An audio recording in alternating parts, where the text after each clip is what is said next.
Welcome, Sarah. Thank you so much for coming on Moms Don't Have Time to Read Books. Thank you. Thank you for having me. Here is the Beehive is so good. I love how you did it in like a poetic style. It's almost like one big long poem. And I want you to tell listeners what it's about and then tell me about your decision to make it styled in this way. Please. It opens with Anna Kelly, who's a solicitor, getting an estate lawyer, getting a call from a woman to say that her husband has died and that she took care of the last will and testament. And Anna realizes very quickly in this conversation that the woman is referring to her lover, and a man that she had been having an affair with. So this is how the book opens. We learn straight away that her lover is dead, and it's how she deals with this grief. And so the book takes place in it's sort of a parallel text. So you have the past where you see how she met Connor and how that relationship blossomed, and then you also have the present tense. So we see how she copes with the loss of this person who she cannot tell anybody about, that she has to grieve alone because of the secret nature of that relationship. And she has things about her life that come out through the book. So I think the reader is on occasion surprised by things that we find out about her life. And writing in verse, it just wasn't a decision at all. It was it just happened that way. I've written lots of YA novels, children's novels in verse, and I started to do that when I read The Wonderful Out of the Dust by Karen Hess, which won the Newbery Medal in the 80s. And I was teaching that to a sixth grade class in New Jersey, and I thought, my goodness, what is this way of writing? It's amazing. And I started to write that way at that time, and I haven't been able to let it go. I have written some prose novels, but this is my first adult novel, and I felt it had to be written in verse, really. Well, there you go. I love actually in the first few pages trying to figure out who everybody was, and I kind of like read a couple passages again and I was like, no way, is this really what's happening? I couldn't believe it, like the way you had it set up, and just sitting there, this lawyer with the run in her stockings getting this horrific news, and then the devastation that followed. I mean, it's like a combination of horrible secrets with, affair and love. I don't know. You got all the ingredients. I was reading it this morning as my kids were like crazy. And so I grabbed like a little scratch paper and wrote this by hand. A quote from your book. You wrote, "We plan for death, make sensible decisions while gorging on life, but no one intends to die." So I loved that quote. Tell me about that thought behind that and all of it. I think that we always believe we're promised a tomorrow, and I don't know that we are. And I mean, this book was written before COVID, but I think COVID has made that perfectly clear to all of us. What house have you chosen to live in, or apartment have you chosen to live in? Who have you chosen to live in that space with you? And those things become glaring, and have become glaring, I think, in the last 6 months. But I just wanted to imagine a world where something was taken away suddenly, and then the collapse, the aftermath of that. And for me, it is absolutely a book about grief, and who is eligible to grieve. And so I think that a lot of people come to the book really disliking this character because the setup is sort of exposing for them. So a lot of readers have reacted quite violently and said, well, she was having an affair, like, who cares how she feels? And I think that's a really interesting reaction. I think women particularly have had very, very strong reactions to the book. Young women, perhaps stronger reactions than older women who have scars and know that life is complicated. But that's been really interesting for me, that it has polarized people. I have people saying they love the book, and then people absolutely hating the book. So it's been a good one for book groups. I've chatted to a few book groups in a nice possible way. People say they don't particularly enjoy the character, but as I say, I think that's because it's kind of exposing for the reader. It's not really about the character. I think it's about the reader and what the reader is bringing to that story. And your book already came out in the UK. Is that where you have the book groups? Yeah. So the UK and Ireland have had some book groups. So it came out on August 20th over here. Yeah. It's like you get a little it's like ESP. You get a little glimpse forward of what's going to happen over here. Your little test Yeah. marketing run with, Yeah. not really a test market, it's an enormous market. But where did writing from grief come from? Have you gone through something yourself? Is this something that you just wanted to tackle? Tell me where the feelings of this came from. Yeah, I've experienced grief, not in the same way that the character Anna has experienced grief, but I wanted to also write about secrecy in grief, and I think there are a lot of things that for a lot of people they grieve silently. You know, whether that's that they have, you know, doing the research and speaking to lots and lots of women, and I didn't just speak to women who had affairs. I spoke to women who were going through grief, and then I just tried to talk to women generally about what is a secret that you keep. And there was such, well, in terms of the relationships that women have had in their lives, the secrets the women have kept are, you know, having an affair with a co-worker, a relationship with someone of the same sex, someone of a different religion, a family member, a teacher or a professor. So a huge number of women that I spoke to were in secret relationships, but then also just other types of secret grief. So speaking to a woman who had a child who was not neurotypical, and how that felt for her on a day-to-day basis, but she didn't really want to talk about it because she felt so bad about that. She felt so bad that she was even upset in the first place that she had a child who was a challenge to her.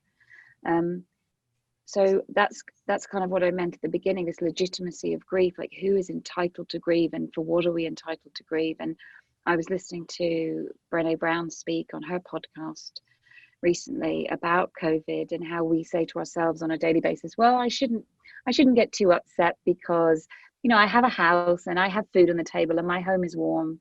And she said, but there's no hierarchy here. You know, we're all allowed to have our feelings, and just because a person might be going, you know, externally it appears to be something that's much more difficult, doesn't mean you don't have your cross. You know, that we're all bearing something, and that when we have empathy for ourselves, we're much better at having empathy with other people. And so when people do say they don't like the character of Anna, I think, I wonder how hard you are on yourself. You know, the fact that you can't empathize with this character who is grieving in this book, are you particularly hard on yourself? And I think from the friends I know who read the book, it does seem that those who dislike the characters have things about themselves as well that they're not coping with too well. And that was a challenge for me to like this character. It was, you know, as a writer, it was a real stretch. Can I give her nothing that makes her sympathetic, and yet can I, as a writer, by the end, be devastated for her and feel for her and cry for her and want her to be okay? And so that was work. Like, that was me having to do a lot of emotional work myself to get there, to feel for this person who, if you told me her story, I wouldn't like her either. Wow. But there is that universal human compassion that whenever anybody has someone ripped away from them, you also immediately kind of put yourself in their shoes and think about the things that have been ripped from you, and then have that compassion. I think it's hard to limit it based on circumstance. But I think that says a lot about you, actually. Oh, I don't think that's a general feeling. I don't think that, I mean, that hasn't been the general reaction. I think that says a lot about the person who is listening, not necessarily about the story that's being told, or kind of a general compassion that we have. Yeah. all right. Well, I think it says something quite nice about you. oh, thank you. I don't know. I just like, it's just in the same way that, like, no matter how terrible a person is, I don't wish ill on, I don't want anything bad to Mm, happen to them. You know, I mean, there's all mm, this stuff in the news now. I don't know. Everybody's like hoping for terrible things to happen to people who can be terrible. And I don't know. I don't yeah. think anything justifies. I don't know. I'm No, I rambling. know. I think it's Scott Turow, the writer, who said, "You judge a society not on the way that we treat people who are loved, but on the way we treat people who are hated. So Mm, how do we treat the people who are most hated? And that shows a lot about who we are." So I think you're right. There's a lot of ill, you know, there's sort of sending ill wishes towards particular people at the moment, hoping that, you know, hoping for their downfall. Um, yeah.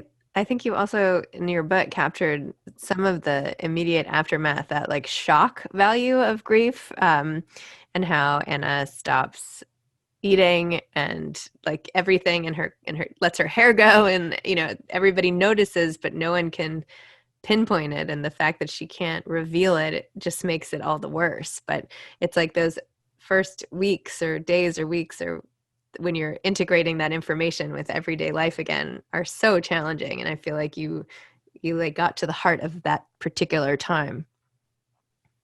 Thank you. I mean, I think it was watching, observing, having gone through things myself. Um, but also, I mean, spoiler, it's a spoiler. I don't know what page it comes out on, but she's a mother as well, and she finds that difficult, and that's something that readers have judged her for as well. So she's just this terrible mother. And saying, well, have we all not had moments where we have not been our best selves? I can think of many. I'll write you a list. It'll be pages and pages where I know I could have done better.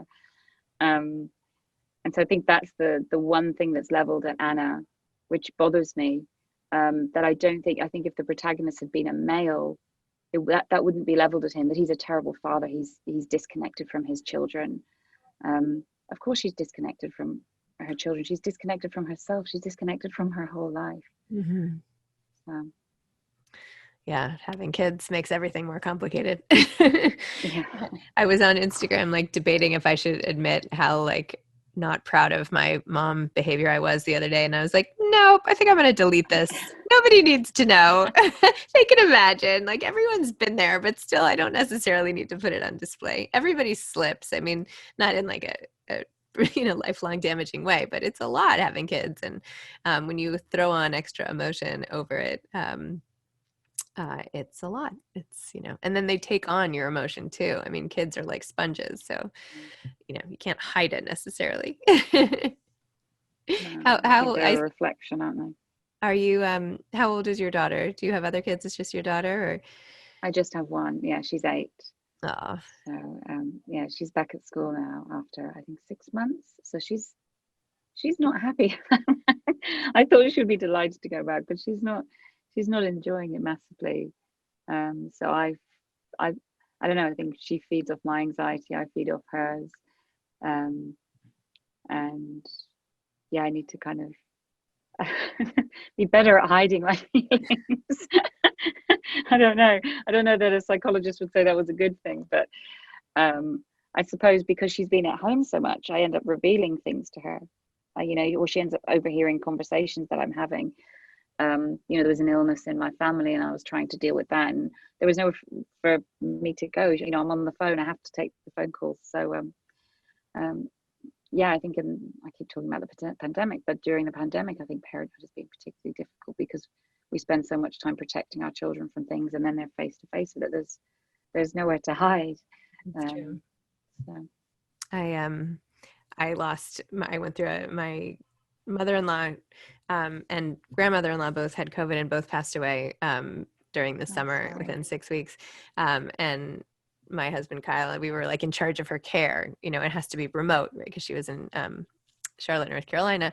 Anyway, I have 4 kids myself, and as all of the calls were coming in and the nurses, and I tried to be like, everything's good, let's go on the trampoline. It's like it seeps in and then it comes out of them in other places too. Then like all of a sudden they're having separation anxiety, which they haven't had in years. And do you know what I mean? Like you can't, even if you put on a happy face and don't talk about it, like they feel it. It's like one of these things that nobody really warns you about. Like you can't actually hide your feelings. You have to change your feelings if you don't want your kids to feel them.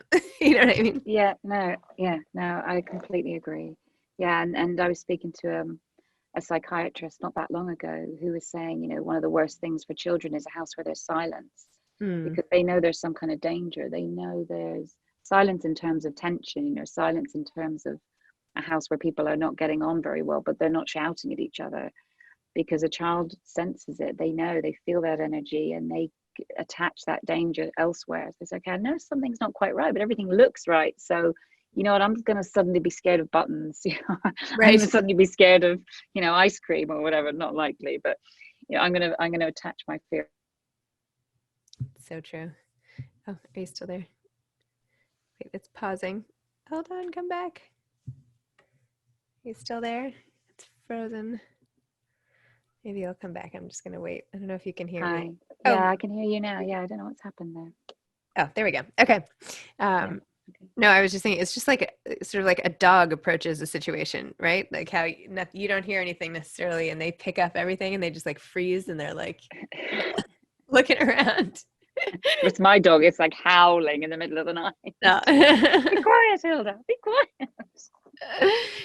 So tell me more about the process of writing. What's your writing process? Do you work there at like a shared space, or how long does each of your books take? What made you switch to adult fiction versus younger children's fiction? I used to work in a co-writing space in the writers' room in New York City, actually, when I lived in Jersey City. I used to go in every day, but then my daughter was born, and I stopped doing that, and then eventually relocated to the UK. And then I had a writing space built at the end of my garden. But actually, that stopped working. That kind of isolation in my own studio didn't really benefit me creatively. I don't think. I was a school teacher for 10 years, and I need people, and I need relationships, and I need noise. So I half the time ended up going out to a library or to a coffee shop anyway. And I'm now relocated again. I'm still in the UK, but I've moved 2 hours away from where I previously lived. So I found this amazing co-working space where I'm allowed to bring my dog. And they have like little rooms for Zooms, and they have desks that you can book out, and tea and coffee, and yeah, it's lovely. So I'm trying to not come as much because I'm trying to sort of stay as distant from people as possible. But it's great. I mean, there's hand sanitizer everywhere. You have to spray all your desk down. People stay away from one another. So just the noise, that kind of, it's quite nice to have that noise in the background of other people living and working. And there's all different types of people working here, which is quite nice as well. So you might chat to an architect one day and a web designer another day. So that's quite interesting because writers tend to talk to writers and that's it, and we forget that all these other amazing jobs exist. So yeah, that's how I'm working at the moment. And in terms of writing for adults, I just didn't see I mean, it was not a conscious decision at all. It was just that I had this idea, this hook that I imagined, well, what would it be like if a woman was to lose somebody and she couldn't tell the world about it. And then I had a conversation with some friends when we were out in the pub one night and asked, have you ever been in a relationship that was secret? And slowly but surely every single person around the table revealed a secret. I thought, gosh, this is a really universal experience. And I wanted to write about it, and I couldn't write about it within the context. It was within children's fiction. I couldn't find a way into that story. Oh yeah, that's probably better. Yeah. So I mean, I gave it a go. Did you? I thought, could I write about a parent having a relationship and it being secret and what that does to the family? But I decided to write an adult novel instead. And a lot of people, I mean, there's this. I was interviewed by someone who said, "Oh, your apprenticeship in children's fiction," and I was horrified because I never. I mean, I absolutely don't see writing for adults as a step up in any way. In fact, to some extent, writing for adults has been a little easier because I don't have to watch every single word. I mean, I do in terms of making the language as good as it can be, but like the swearing and being careful not to say something that may be interpreted by a child in a particular way that is damaging or just not of my politics, So, but with an adult reader, you can say what you want and let them do the hard work of dismantling it. And I need to make my children's books palatable to teenagers, and I don't have to do that for adults. I don't care about it being palatable. I just want it to be as real as possible. So in a way, it was kind of freeing, and easier is not the right word, but definitely freeing and less painstaking, I guess, in some ways, especially when it came to the edit. The edit was so joyous compared to editing a children's book. How long did the book take to write? The first draft? About 3 years, probably 3 years in total. Okay. And and then it was quite, I think it was kind of clean when it got to the publisher, which is always quite nice to not have a huge edit to do with your publisher. I will probably for the next book, but for this one it was kind of clean, so that was nice. And tell me about your next book. I haven't started writing it yet. I'm actually meeting my editor in a couple of weeks so we can talk through some ideas. I had written some stuff and sent it to her, and she said, do you really want to write this? It doesn't seem like it just doesn't seem to have the energy. And I said, no, not really, but I'm on deadlines. That's what you're getting. And she said, hey, why don't we just wait and see what comes to you rather than forcing you to write something that you don't want to write. So in the meantime, I've written a YA, a young adult novel in verse again, and that's going to come out in August. But I haven't edited that yet, so I'm doing that at the moment. Excellent. Do you have any advice to aspiring authors? Yeah, I guess if you wanted to be a connoisseur of wine, you drink loads of wine. That's what I would do. Or if you wanted to play tennis, you'd just sort of pick up a tennis racket and you'd start banging a ball about. And I think a lot of people have an idea of what it is to be a writer, which is a fantasy and a romantic idea. But being a writer there's a lot of drudgery involved in it, and so to write, you just got to sit down and get writing rather than kind of have a fantasy about it. And also to make, it's so easy to think of publication as the holy grail, but with publication come other problems. Where am I on the bestseller lists? Have I won a prize? What are my reviews like? So that idea that you will suddenly feel like a real writer once you get published, that's not true, because there are always new mountains to climb and hurdles every day. And another thing I tell people, I'm giving a lot of advice now, but another thing I tell people is it's not going to make you happy. I think a lot of people think that once they get an agent or once they get a publisher, it's going to make them happy, but your other life goes on, all the other stuff continues. And I won a big prize in the UK, a children's prize called the Carnegie Medal.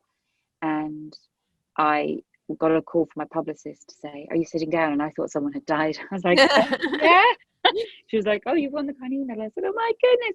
And I'm screaming. I was like, I'm so happy. And then I put the phone down, and my daughter was basically saying I needed to wipe her bottom. She's like, I need you to wipe mine. And I was like, okay, there we go. Back into reality, back into life. I was given sort of 4 seconds to enjoy this moment, and then like, right, you're a mom and back to your real life. So it's not going to make you happy. It might add to it, it might take away from it, but it's certainly not going to give you everything that you think you want in life. It's, I don't know, for me, it took, I guess, winning the Carnegie to realize that my relationships had to be the thing that fed me and nourished me, which they do now. Although I would say that phase of parenting is not always the most nourishing when you're, in it. So I wouldn't beat yourself up about that too much, but sometimes you just have to get through certain things. Mm-hmm. Well, that's great perspective to have.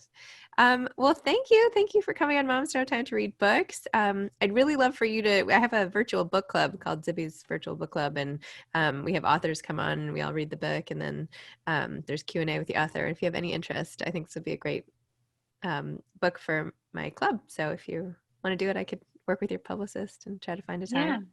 Yeah, I would love to. I think one thing, if the readers were reading it, is my mum suggested that readers were one of 3 people. That she suggested that the reader was either a person who had had an affair, a person who had had an affair done to them, they were the victim of it, or they were a person who was terrified it was going to happen to them. So when I've spoken to book groups before, it's like, which of those people are you before you go into it? Just know who you are when you're going in. And I think that will it will inform a lot of your, it will tell you a lot about why you feel what you feel when you come out of it, I think. Interesting. But yeah, I would love to. I would really love to. Your book is like a Rorschach test, right?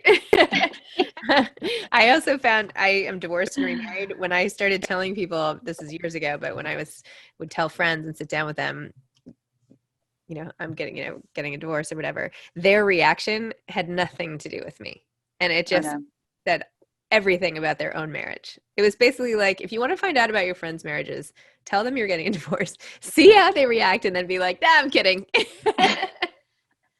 Because that's the way to get at the heart of, like, I mean, I don't actually recommend that. I'm just joking. But like, you know, sometimes when you put up a sort of mirror is when everything else comes pouring out. So in the same way as your book does. I had a friend who, when she told another friend that she was getting divorced, her friend said, but who's going to do things like change the light bulbs in your house? And she thought, that is literally the only use you can see for your husband. Yeah. He changes light bulbs. That is it. That's the extent of what he adds to the marriage. Husband, handyman. I don't know. I mean, I know. Yeah.